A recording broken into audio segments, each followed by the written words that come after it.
It has been sitting in the same building in Rio de Janeiro for longer than Brazil has been a country. 10 pages, brown, cracked, eaten through in places by insects and damp, so that whole words have simply gone, dropped out of the sentence, leaving a hole in the paper where the next thing was supposed to be. It is catalogued, filed, and available. Historians have read it and argued over it for the better part of 2 centuries.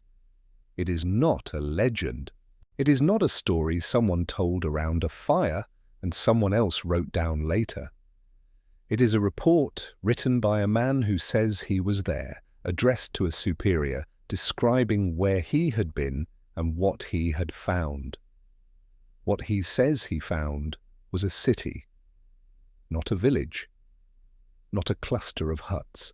According to the pages, a group of Portuguese fortune hunters, Bandeirantes, the hard men who cut into the Brazilian interior looking for silver, came out of the trees in the year 1753 and stood in front of an entrance made of 3 stone arches. There were letters carved above the arches in an alphabet none of them recognized. Beyond it, they said, was a street and a plaza, and in the middle of that plaza a block of black stone, and standing on the block a statue of a man, one arm extended pointing north. They wrote about buildings with reliefs cut into them, about stone spires at the corners of the square, about a river nearby carrying flecks of gold and rock veined with silver, and they wrote that there was nobody in it, not a soul. The city, whatever it was, had been abandoned so long ago that it had gone quiet under the forest, and they had walked into it by accident, and then they had walked back out and reported it, and no one has ever been able to find it again. So there are 2 possibilities here, and only 2.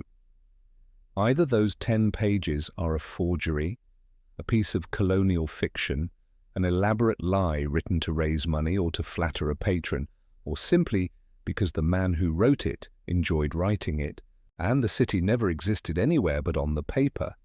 That is what a good many serious Brazilian historians will tell you, and they have real reasons. Or a group of men actually stood in that plaza in 1753 and looked up at that statue. And the reason the second possibility will not go away, the reason that document is still an open wound in Brazilian history rather than a closed case, has nothing to do with what is written on the pages. It has to do with what happened afterward. Because that report did not stay in the archive, it got out. And for the next 170 years, men read it and went into the jungle to look, and the jungle kept them. One by one, and then in expeditions, sent to look for the expeditions. By one widely cited count, around 100 people died or disappeared, chasing what that document started.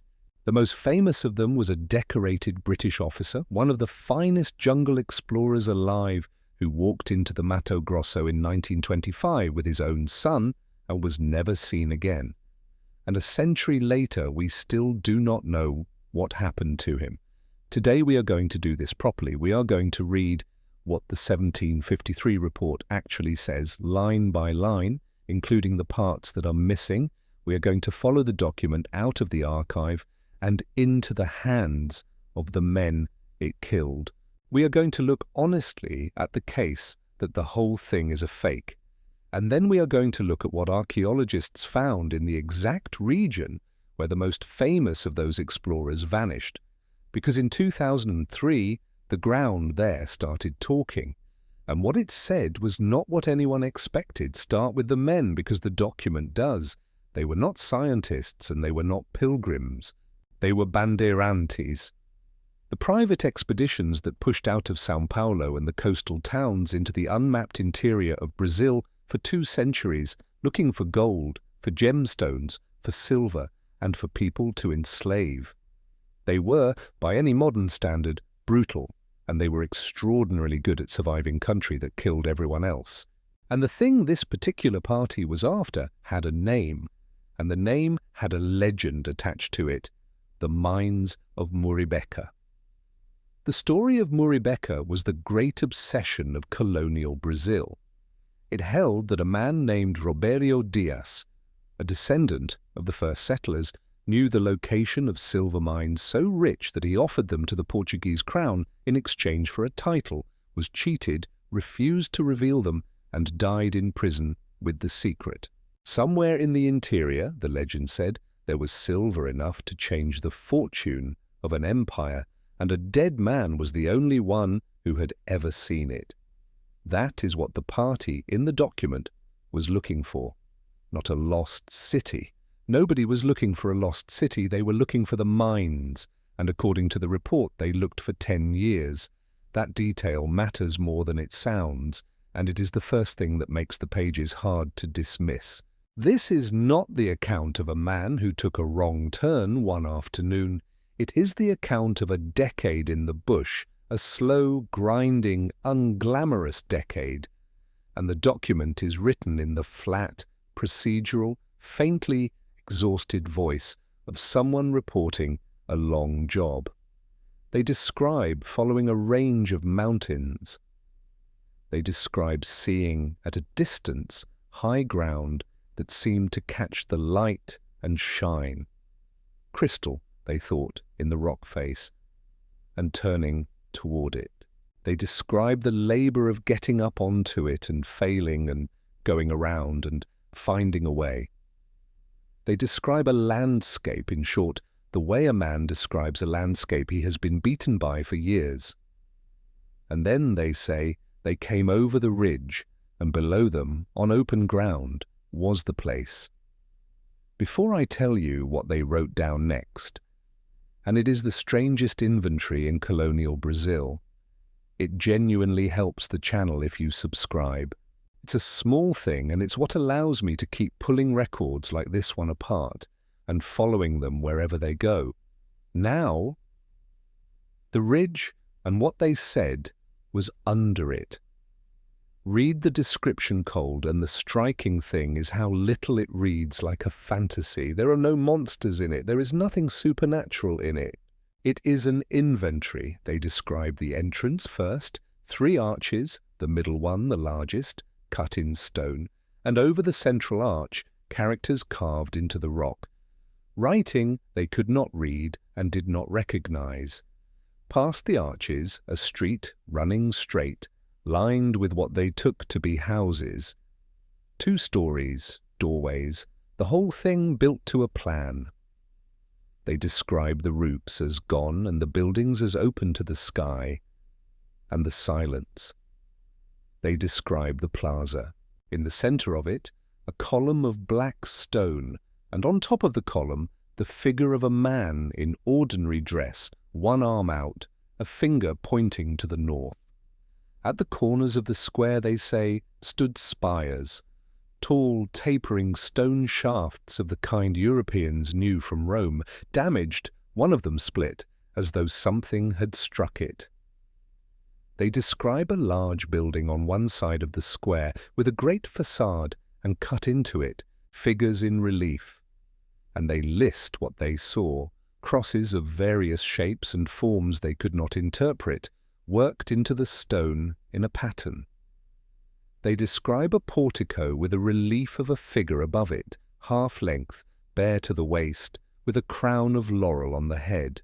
They describe going into the building and finding it empty, and the rooms bare, and no bones, no bodies, nothing that told them where the inhabitants had gone. And then they describe the practical things, because that is what they were there for. A river running past the ruins, wide and clean, with banks of grass. Soil in that river that showed gold when it was washed. Openings in the rock nearby that they took to be mine shafts. Worked, they thought, not natural. And stone that carried veins of silver. Off from the main site, a country house, they call it, with a great hall and 15 smaller houses around it, all of it stone, all of it empty. That is the account. That is a dead city, a pointing statue, an alphabet nobody knew, and silver in the rock, found by men who had been looking for a mine for 10 years, and who reported it the way you would report a mine. And here is the detail that has done more than anything else to keep the thing alive. According to the report, the party split. One group stayed and one group went on. And the pages we have end with the promise of information the pages do not contain. The account is addressed to a superior, offering to say more, offering the location, offering the details, in the manner of men who have found something valuable and want something in return for it before they hand it over. The rest never arrives. That is where the document stops. For about 85 years, nothing. The report goes into the paperwork of the Portuguese Empire and disappears the way most paperwork does. Then in 1839, a naturalist named Manuel Ferreira Lagos, going through the holdings of the National Library in Rio de Janeiro, pulled out a bundle of documents and found 10 pages he had not been looking for. The title on it was long, in the style of the period, and it said, in effect, exactly what it was: a historical account of a hidden and very ancient, large settlement without inhabitants that was discovered in the year 1753. This is the moment the modern story starts, and it is worth being clear about what happened, because this is a real event with real names attached to it, not a piece of folklore. Lagos took it to the Brazilian Historical and Geographical Institute, the IHGB, the most respectable scholarly body in the country, founded by the Emperor's Circle, the place where Brazil was in the process of writing its own history for the first time. And the Institute did not bury it.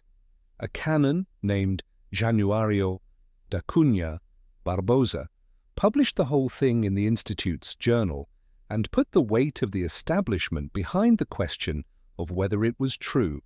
Understand what that means. The most famous lost city document in South America was not found in an attic by a treasure hunter. It was found by a naturalist in the National Library, published in a peer institution's journal, and it is still there. You can go and ask for it. It has a shelf mark. It has been examined, photographed, and transcribed. Whatever the argument is about, it is not about whether the document exists. It exists. That is the flaw, and everything else stands on it. And the document itself is a wreck. This is the part that changes how the story feels once you know it. The pages were already damaged when Lagos found them, insect-eaten, stained, with gaps burned through the text by time and damp. Words are missing. Passages are missing. In places, the crucial word, the one that would tell you where, or how far, or in which direction, is a hole. The report was addressed to somebody. The name is gone. The men who wrote it had a leader. The identification is uncertain, argued over ever since, generally attached to a Bandeirante called João de Silva Guimarães, on evidence that is thin and disputed. So the document that has cost roughly 100 lives is a mutilated one. It tells you a city exists. It does not tell you where. It gives you distances and directions that professional geographers have spent a century and a half trying to reconcile with the actual map of Brazil, and they do not reconcile. Read literally, the route places the ruins somewhere in the interior of Bahia in the northeast, the Chapada Diamantina, most argue. But the numbers wobble, the landmarks are generic, and the one passage that would settle it is eaten away. That combination, an unimpeachable provenance and an unusable map, is precisely what made it lethal. A document nobody could verify would have been forgotten. A document with a real address would have been checked in a season. This one is neither. It is a real object in a real library with an official stamp on it describing a real-sounding place, and it will not tell you where to go. So, for 170 years, men supplied the missing part themselves. They filled the hole in the paper with a guess, and then they went and bet their lives on the guess. Some Brazilian historians, exhausted by all of it, have a phrase for the document: They call it the greatest myth of national archaeology. And that is where it should have ended, a curiosity, printed once in a scholarly journal, filed under the colonial oddities of a young empire. But once those pages were in print, the thing stopped being a document at all. It became an idea, and ideas travel. Here is where I have to be careful, because this is the part of the story that everyone tells wrong, and telling it wrong is how you end up believing something that is not true. The most famous man in this story is Percy Harrison Fawcett, and Fawcett did read the 1753 report. He knew it, he took it seriously, and he counted it among the reasons he believed what he believed. But Fawcett was not looking for the city in the document. The document city, read straight, is in the northeast of Brazil. Fawcett went west and south into the Mato Grosso, hundreds of miles away, after a different place, on the basis of sources he mostly refused to name. He called it Z, so the document did not hand Fawcett a map. It handed him something far more dangerous than a map. It handed him a precedent. Because if those 10 pages were true, then the proposition that Fawcett spent his life defending, that there was worked stone under the Brazilian forest, that a civilization had been there and had gone, that the interior was not and had never been empty, was not a fantasy. It was a thing that had already been found once by ordinary men and written down and filed in the National Library. The 1753 report did not tell anyone where to look. It told them that looking was rational. That is what it gave, and that is what it kept giving to man after man for a century and a half. And Fawcett was not a crank, that has to be said plainly, because the story gets told as though a fool went into the woods. He was a Royal Artillery officer and a Royal Geographical Society trained surveyor, and between 1906 and 1924 he made 7 expeditions into the Amazon basin, doing the unglamorous work of fixing boundaries between South American republics in country that killed his colleagues routinely. He was extremely good at it. He came back from places other men did not come back from, repeatedly, for 18 years. When Fawcett said the interior held something, he was not saying it from a library. On the 20th of April 1925, he left Cuiabá. With him were his eldest son Jack and Jack's friend Raleigh Rimmel, 2 young men with no jungle experience at all, along with 2 Brazilian labourers, a couple of horses, 8 mules, and 2 dogs. The labourers and the animals were sent back at the edge of the unknown country. That was deliberate. Fawcett's whole theory of survival was that a small party was invisible and a large party was a target, and he had proven it 7 times. The last anyone heard was a letter carried out by a runner, dated the 29th of May, 1925. He wrote it from a place he called Dead Horse Camp, and he gave the position exactly the way a surveyor would. Latitude 11 degrees 43 minutes south, longitude 54 degrees 35 minutes west. The spot he noted where his horse had died back in 1920. He said they were about to go into unexplored territory. He said he was optimistic. The letter is confident, ordinary, and completely without drama, and that is the end of the record. 3 men walked northeast into the upper Xingu, and the century closed behind them. Now the skeptics have an answer to all of this, and it is a clean one. The manuscript is a colonial forgery. Fawcett was a mystic who had talked himself into a fairy tale. 3 men without adequate supplies walked into hostile, unmapped country and died of hunger, disease, or a spear, as men in that situation usually do, and there is no mystery in it at all. That is a perfectly reasonable account. It explains everything except what came next. Because if this was simply 3 men dying of ordinary causes in a big forest, it is difficult to explain why the forest went on taking everyone who came after them. The first serious search went in 3 years later. In 1928, an American explorer named George Miller Dyott went in under the flag of the Royal Geographical Society itself. Not a private obsessive, but the establishment, funded and equipped. 64 pack bullocks, 26 men, radio operators, cameramen. Dyott had resources Fawcett never dreamed of. He got as far as a Kalapalo village on the Kulueni River, and he came back out with a story that he had traced the party, that they had been killed by hostile Indians, that the case was closed. And then the story fell apart. The evidence he had brought back turned out not to bear the weight he had put on it. The identification came undone under examination, and the mystery, briefly declared solved, reopened. Then it stopped being an expedition and became a genre. In 1932, a young English journalist named Peter Fleming joined a party going in after Fawcett and got a very good book out of it, Brazilian Adventure, and no Fawcett. Others got no book. They went in and the count began. Privately funded parties, missionaries, adventurers, men who had read the story in a newspaper and sold everything they owned. By the reckoning in the most widely read account of the whole affair, something like 100 people died or vanished in the searches. From the first in 1928 to the last in 1996, when a Brazilian expedition led by James Lynch got deep into the Xingu, was surrounded, and was released only after handing over roughly $30,000 worth of equipment. 70 years of searching, not one of them came back with Fawcett. The nearest anyone came was in 1951, and it is the ugliest chapter in the story.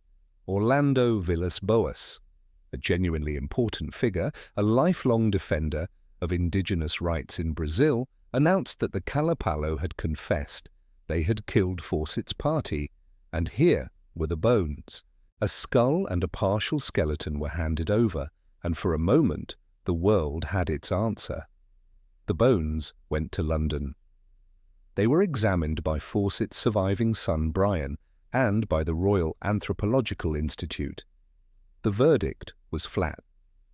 The remains were not Fawcett's, the measurements were wrong, the man in the sack was too short, the teeth did not match the dental record. The confession stood, the evidence for it did not. And decades later, it got worse. A Kalapalo man named Vajuvi told an interviewer what his people said had actually happened in 1951, that Villas Boas had come to the village and asked them to dig up the bones of the tallest man they had buried so that there would be something to give the white men who kept coming. If that is true, and it is an oral account and it should be labelled as one, then the only physical evidence ever produced in this case was manufactured to make the searchers go away, which tells you something about the pressure. A century after 1753, the document had already produced a legend. 2 centuries after, it had produced a body count, a false confession, and a set of bones dug out of the wrong grave to satisfy the people who would not stop coming. And through all of it, running underneath the whole story, was the assumption that made Fawcett a fool. It was not that the jungle was dangerous. Everyone agreed about that. It was that there was nothing in it. That was the settled scientific position for most of the 20th century, and it was not stupid. The Amazon soil is thin and acidic. The wealth of the rainforest is in the trees, not the ground. A landscape like that, the argument went, cannot feed a city.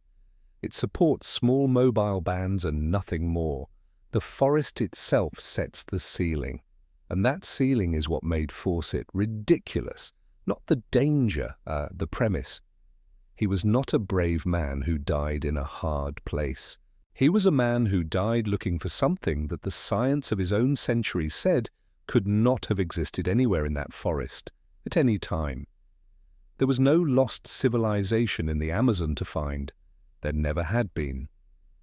In 2003, the journal Science published a paper on the Upper Xingu.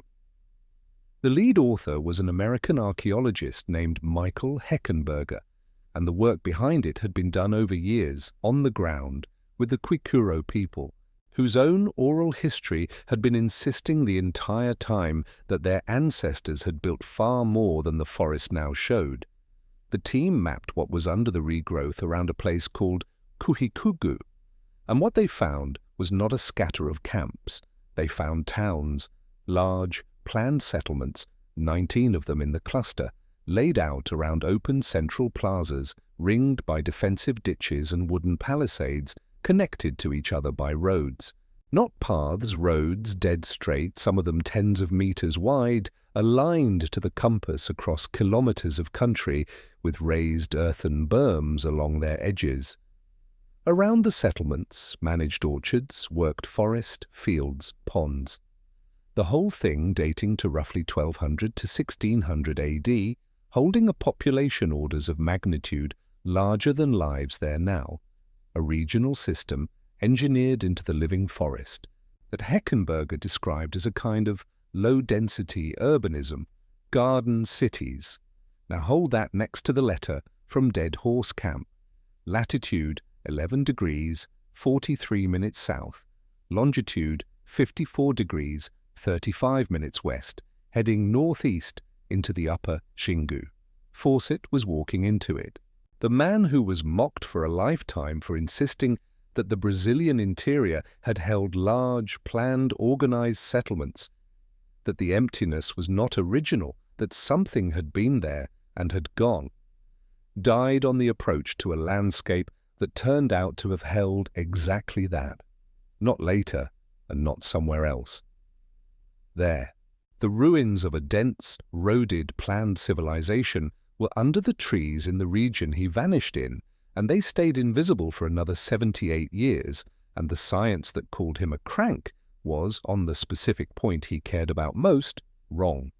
Be precise about what that does and does not mean, because the precision is the whole point.